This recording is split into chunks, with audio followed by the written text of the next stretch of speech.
Basics of capital market. So in the particular chapter what we'll be learning அப்படின்னா ஒரு capital marketனா என்ன, அந்த capital marketல என்னென்ன மாதிரியான regulations இருக்கு, what is their role, functions, என்னென்ன மாதிரியான powers இருக்கு, அவங்களுக்கான powers where they are deriving from அப்படின்றதா இருக்கும். Before getting into what is a capital market, now we have to understand like what is a financial system in India. Because ஒரு economy ஃப்ளரிஷிங்காக இருக்குது, ஒரு sound financial சிஸ்டமாக இருக்குது அப்படின்னா we should have a proper sound எக்கானமியாக இருக்குன்னா we should have a proper financial system. இப்போ அந்த ஃபினான்ஷியல் சிஸ்டமில் என்ன இருக்கும் அப்படின்னா லைக் ஒரு ஃபினான்ஸ் எங்கிருந்து வர்றது, where it is invested, how the money is utilised, what about the savings of individuals, அவங்களோட ஏர்னிங் கெப்பாசிட்டி, அதில் எவ்வளோ சேவிங் பண்ணுறாங்க, அந்த சேவிங்கில் where they're investing, how the money gets multiplied. Because we cannot simply say like individual earning and the individual saving வந்து will not be utilized ங்கிறத நம்ம சொல்லவே முடியாது. Because they have to allocate something for the investment. Earlier வந்து we had pension, PF அந்த ஸ்கீம்ல we had invested சொல்றோம் இல்லையா, அதே மாதிரி தான் இப்போ same way the money is invested in mutual fund, the money is invested in some trust like investment trust இல்ல ஒரு real estateல இருக்கலாம், somewhere we are going to invest, and the investment again it is used as corpus for some other development. ஒரு financial system forms the base for any developed எக்கானமின்னு சொல்லலாம். But the financial system தான் பேஸுங்கிறப்போ அதுல இருந்து drive ஆகிறது தான் different types of financial மார்க்கெட்டுன்னு அதில் வர மார்க்கெட்டு தான் first one, financial market. The financial market is the place where all the financial transactions takes place.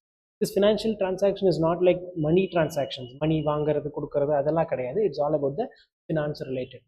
அந்த finance includes everything, money market, capital market எல்லாமே included இருக்கும். The first part which we have to understand is like the financial system.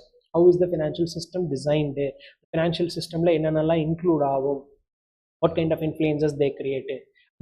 ஒரு financial system வந்து நல்லா இருக்கு அப்படின்னா what are the different indicators, GDP பார்ப்போம், inflation rate பார்ப்போம், foreign இப்போ ஃபார் எக்ஸாம்பிள் டாலர்ஸோட we'll compare it and see. Controversial things இருக்குது, we may accept, we may not accept, but everything is decided on the variety of aspects. அந்த financial சிஸ்டமோட component பார்த்தீங்க அப்படின்னா அதில் financial market வருது, market participants வராங்க, அதில் use பண்ணுற இன்ஸ்ட்ருமெண்ட்ஸ்னு வருது. இந்த ஃபினான்ஷியல் மார்க்கெட்டில் எது மெயினான எதுனா money market and capital market. அதில் வர பார்ட்டிசிபென்ட்ஸ் யாருன்னா இவங்க எல்லாரும் தான். FI, venture capital, high net worth individuals, RSTA, registrars and share transfer agents, banker to an issue, all these people நம்ம எல்லாமே டீடைல்டாக பின்னாடி படிக்க போகிறோம். பட் ஒரு ஓவர்வியூ இந்த பர்டிகுலர் சார்ட்டில் இருக்கிறது தான் will be studying in this particular chapter. இந்த சாப்டரில் ஃபுல்லாக இந்த சார்ட்டை தான் படிக்க போகிறோம். ஃபினான்ஷியல் மார்க்கெட்னா என்ன, அதோடைய கேட்டகரிஸ் என்னன்னு பார்ப்போம், பார்ட்டிசிபென்ட்ஸ் யார், அவங்களுடைய ரோல் எப்படி, who can get the registration, who are the இன்டர்மீடியட்ஸ்ங்கிறத பார்ப்போம், what are the different instruments இந்த ஃபினான்ஷியல் மார்க்கெட்டுங்கிறத பார்ப்போம். ரைட். ஸோ ஃபினான்ஷியல் சிஸ்டம், அந்த ஃபினான்ஷியல் சிஸ்டமில் காம்போனன்ட்ஸாக மூணாக பிரிக்கிறாங்க, மார்க்கெட்டு, அதில் பார்ட்டிசிபென்ட்ஸு, அதில் இன்ஸ்ட்ருமெண்ட்ஸ். First money market. அதுக்கு முன்னாடி ஃபினான்ஷியல் மார்க்கெட் வேணால் ஒரு ஓவர்வியூ பார்த்துடலாம். சரி, அதான் கொடுத்துருப்பாங்க. எக்ஸாம் பர்ஸ்பெக்டிவ்ல வி மே நாட் கெட்டுங்க, பட் சும்மா சொல்லியிருப்பாங்க. ஒரு இந்தியன் ஃபினான்ஷியல் மார்க்கெட் தான் வந்து ஓல்டஸ்ட், நம்ம ஃபர்ஸ்ட் க்ரோயிங்கில் வந்து நம்ம இந்தியன் ஃபினான்ஷியல் மார்க்கெட் தான் இருக்குது. ஒரு 200 years முன்னாடி இருந்தே we have this particular Indian financial market. East India Company இருந்த டைம்லேயே we had started with this all financial market. BSE, Bombay stock exchange வந்து world's largest stock exchange. Trading turn ஓவரில் பார்த்தீங்கன்னா ஒரே சிட்டியில் ட்ரேடிங் டர்ன் ஓவர் ஜாஸ்தியாக இருக்கிறது எதுனா பாம்பே ஸ்டாக் எக்ஸ்சேஞ்ச் தான். அந்த ஃபினான்ஷியல் மார்க்கெட்டில் வந்து செக்யூரிட்டிஸு, ஃபண்ட்ஸு எல்லாமே டிரான்சாக்ட் பண்ணுறது தான் ஃபினான்ஷியல் மார்க்கெட்னு ஓவராலாக கொடுத்துருப்பாங்க. நம்ம இதை தான் நம்ம பின்னாடி செக்ரிகேட் பண்ணுவோம். செக்யூரிட்டிஸை மட்டும் தனியாக எடுத்து செக்யூரிட்டிஸ் மார்க்கெட்டு, சாரி, அதுலேயே செக்யூரிட்டிஸ் மார்க்கெட்லேயே பார்த்தீங்க அப்படின்னா ஃபர்ஸ்ட் டைம் போகும்போது பிரைமரி மார்க்கெட், அது ஃபியூச்சரில் after some time buying selling நடக்குதுன்னா அது செகண்டரி மார்க்கெட் அப்படின்லாம் தனித்தனியாக படிப்போம். இது ஒரு சின்ன ஒரு ஜிஸ்ட் மாதிரி கொடுத்துருப்பாங்க. 1875 இட் வாஸ் ஃபவுண்டடுங்க. 1957 சக்கர ஆக்ட் கீழே தான் it got the recognition first by the Indian government. அதுக்கப்புறம் இப்போ 2024 பார்த்தீங்கன்னா 6th largest ஸ்டாக் எக்ஸ்சேஞ்சாக இருக்குன்னு கொடுத்துருப்பாங்க. இப்போ நம்ம ஓவராலாக வாட் இஸ் த ஃபினான்ஷியல் மார்க்கெட்னு படிக்கும்போது it will be very easy for us to remember the functions of financial market. என்னென்ன ஃபங்க்ஷன்ஸ் இதுக்கு இருக்கும் அப்படின்னு பார்த்தீங்கன்னா, first one is savings will be that. How to mobilise that savings, எப்படி அந்த சேவிங்ஸை எடுத்துக்கிறது, how to channelise it so that the savings gets multiply, so that the investors get the benefit in the productive way. அதுதான் first function of a financial market, mobilisation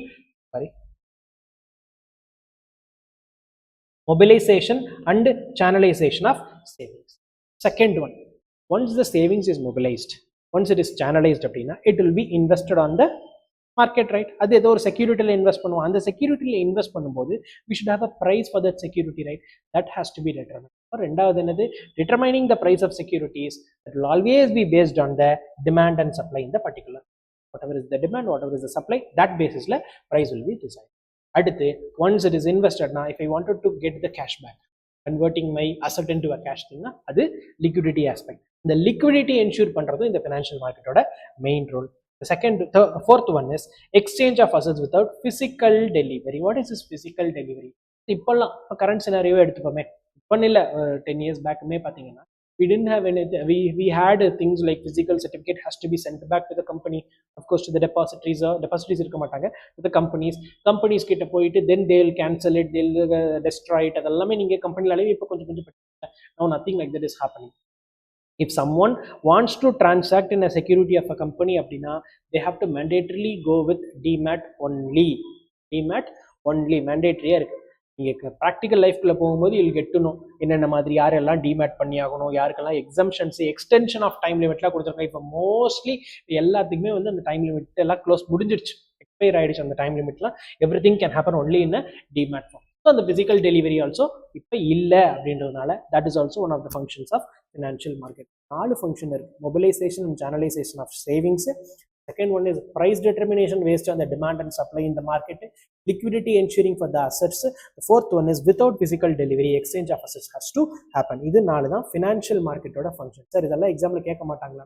There are high chances of asking financial market ஓட functions என்ன 4 point 4 mark, because questions இப்போலாம் ரொம்ப அந்த மாதிரி frequent-ஆ வர ஆரம்பிச்சிருச்சு. So remember these 4 points. Right? So இதுதான் ஃபினான்ஷியல் மார்க்கெட். என்னென்ன பார்த்துருக்கோம்? ஃபினான்ஷியல் சிஸ்டம்னா ஒரு பெரிய இன்ட்ரடக்ஷன் கொடுத்துருப்பாங்க, கம்ப்ளீட்டாக கண்டிப்பாக ரீட் பண்ணிக்கோங்க. Don't need to memorise everything. ஒரு ஓவர்வியூ மாதிரி கம்ப்ளீட் ஒரு இன்ட்ரடக்டரி பார்ட் மாதிரி கொடுத்துருப்பாங்க. அதுலேருந்து வரதான் காம்பனன்ட்ஸ், மார்க்கெட், பார்ட்டிசிபென்ட்ஸ், இன்ஸ்ட்ருமெண்ட்ஸ். மார்க்கெட்டில் we had seen what is the financial market, அவங்களுடைய ஃபங்க்ஷன்ஸ் என்னன்னு பார்த்தோம். First market, sub category of financial market is money market. Money அப்போ என்னென்ன? It's nothing but money is like day to day whatever we need we get via money. We'll pay the money, get back the product or service whatever we wanted. The buyer will do this, the seller automatically will get the money and provide the service or product for that particular money. And the money market is all about short term things. Short term funds எல்லாமே இந்த money market மூலமா நடக்கும். whatever is the thing, borrowing இருக்கலாம், lending இருக்கலாம், everything if it is happening for a short term அப்படின்னா it is money market. Money market ரெகுலேட்டர்ஸ்னு பார்த்தீங்கன்னா no RBI is also taking care, SEBI is also taking care. 2 பேருமே இந்த மணி மார்க்கெட்டை தேர் regulating. 2 பேருமே பார்த்துருக்கோம். இந்த டிரான்சாக்ஷன்ஸ் பார்த்தீங்க அப்படின்னா லார்ஜ் அமௌண்ட்டாக இருக்கும், ஹை வேல்யூவாகவும் இருக்கும், பிகாஸ் ஸ்மால் பிளேயர்ஸ் தான் இருப்பாங்க. நம்ம என்னதான் மணி மார்க்கெட்ஸ் தான் அப்போ நம்ம இது என்னது ஆக்சுவலி மணி மார்க்கெட் எப்படி நடக்கும்னா, post office generally at least will not be into this money marketing. நம்ம ஷேர் வாங்குற மாதிரியோ மியூச்சுவல் ஃபண்ட் வாங்குற மாதிரியோ இது நடக்காது. It's all about the commercial paper, certificate of deposits, அப்புறம் இது மாதிரி கவர்மெண்டோட ட்ரெஷரி பில்ஸ், இதெல்லாமே வந்து money market instrument. those things only will happen via money market. So அதனால பார்த்தீங்கன்னா அதோடைய டிரான்சாக்ஷன்ஸ் கம்மியாக இருக்கும், பட் வால்யூம் வேல்யூ பார்த்தீங்கன்னா ஹையராக இருக்கும். So large players, small in numbers they will be doing. ரைட்டா? இப்போ கேரக்டரிஸ்டிக்ஸ் பார்த்தீங்க அப்படின்னா negotiable instruments, having a liquidity, minimum transaction cost like treasury bills, commercial bills, papers, certificate of deposits, இவங்கெல்லாம் தான் money market instruments. இது என்ன லாஜிக்னா, இப்போ for example treasury பில்ஸ்ன்னு வச்சுக்கோங்க. Government wants to raise money, சரனா they feel like they need money அப்படின்னா they'll issue bills, treasury bills மாதிரி கொடுத்துருவாங்க. Okay, for example 91 days, 180 days, 365 daysங்கிற மாதிரி something like that they'll be giving. அவங்க கொடுத்த உடனே people will go and buy that. அந்த பணம் கொடுத்து அந்த பில் வாங்கிக்குவாங்க. இந்த மெச்சூரிட்டி டைம்ல வந்து this much interest will be added on to that particular bill and they'll be getting it back. அதான் treasury bills. Same goes with commercial paper, certificate of டெபாசிட்ஸும் அதே மாதிரி தான் மூவ் ஆகும். ஸோ இதெல்லாம் தான் மணி மார்க்கெட் இன்ஸ்ட்ருமெண்ட்ஸ். ரைட்டா? So financial இது ஞாபகம் வச்சுக்கணும், because it will get confused. பின்னாடி இதே மாதிரி பாயிண்ட்ஸ் நிறையா வரும். ஃபினான்ஷியல் சிஸ்டம் பார்த்தோம், அதில் காம்பனன்ட்ஸு, அதில் ஃபங்க்ஷன்ஸ் பார்த்துருக்கோம். அடுத்து மணி மார்க்கெட் இன்ஸ்ட்ருமெண்ட்ஸில் இது மணி மார்க்கெட் இன்ஸ்ட்ருமெண்ட்ஸ்னால் என்ன? Money market is all about short term funds எல்லாமே மணி மார்க்கெட்டில் நடக்கும். எக்ஸாம்பிளுக்கு treasury bills, commercial paper, certificate of deposit. Large players இருப்பாங்க. லார்ஜ் பிளேயர்ஸ் இந்த sense like money market, money related அந்த வால்யூம் வந்து ஹையராக இருக்கிறதுனால லார்ஜ் பிளேயர்ஸ், நம்பர்ஸ் கம்மியாக இருக்கும். பெரிய பெரிய ஆளுங்க இருப்பாங்க, பட் 4-5 பேர் தான் இருப்பாங்கிறது தான் large players, small numbers. Right? This is all about money market instruments. Money market and money market instruments, the first subcategory of financial market.